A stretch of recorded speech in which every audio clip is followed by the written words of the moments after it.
The rhythmic sounds of traditional music and dancing can be heard in Frog Lake First Nation as their annual Powwow Classic is on this weekend. And as Bart Podjasic explains, it's not only a chance for the First Nation to share their culture, but to expand local businesses as well.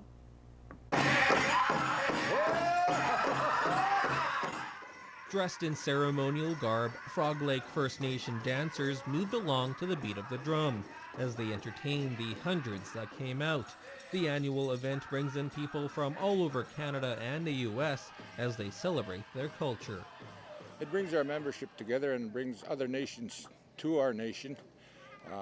It's an opportunity to meet old friends, I guess to share what we have as a people. It's great. They're promoting their culture. They're maintaining their identity, and I think it's important. They have to know who they are, where they came from, and that'll help in what direction they're going. But away from the powwow grounds, business leaders gather. On Friday, the community signed 3 new agreements to help expand their oil and gas industry operations. This means employment. This means wealth creation for the nation, which has been happening. Frog Lake First Nations will be bringing in catering and security companies to support the local oil and gas companies. Doug Henry's company has also agreed to set up shop locally to help build and install modules for the industry. The people that are working in the oil and gas industry or want to work in oil and gas don't have to travel up to remote locations of Alberta to work. They could work more locally right here in the Frog Lake area.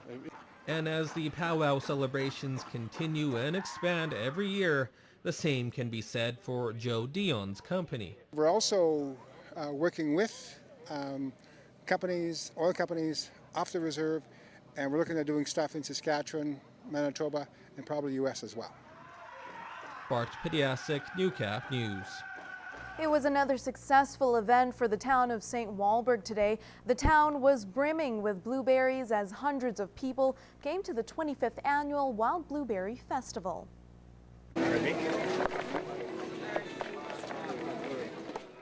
They're fresh, hand-picked with a sweet and tangy taste. Tony Kustiak says the wild blueberry is concentrated with intense flavor and antioxidants. He came to the festival ready, bringing 3,200 pounds of blueberries from northern Saskatchewan. Phenomenal taste difference. There is absolutely no comparison. The domesticated berry has been altered to get volume and size and so on, at the expense of flavor. But it's not just blueberries people come out for. From live entertainment to a show and shine, with 120 vendors, there was something for everyone. I like the crafts, the booths, I guess. It's like going to the craft fair in the middle of the year instead of at Christmas time. What do you love about the food? It's really good. It's new things to taste and everything.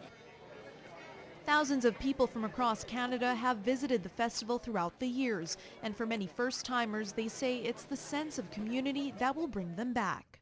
Just the feeling here, the environment, everybody's so friendly. Like, we don't really know anybody here, and it's just been so friendly. People are willing to talk, and yeah, it's wonderful. We do it for the community, brings awareness to the festival, and yes, it's good. Cal joins me now for our first look at sports. So Bobcats training camp continued today. And it's a very nice time of year. You can actually still go in shorts and sandals to the rink, yes. Which is kind of weird, but I mean, hockey season's right around the corner. And the Cats have been going strong since Thursday. Today, the last sessions were held before the Bobcats brass has to make its first round of cuts.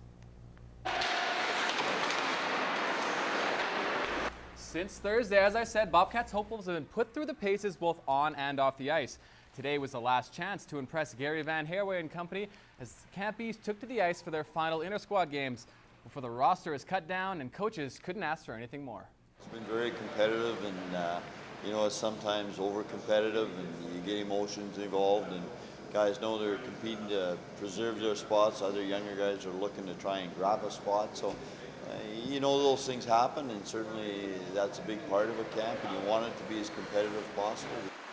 So the Bobcats will cut down to a 40-man roster tomorrow, and those 40 players will be split up into 2 squads that will go head-to-head for the Bobcats Media Cup. Now, each team will feature guest coaches, which are going to be local personalities from radio stations, newspapers, and here at Newcap TV. Sports director Moses Waldu and Lloyd FM morning show host Brandon Bosler will be part of the action. The game gets everyone underway at 2:30 over at the Civic Center.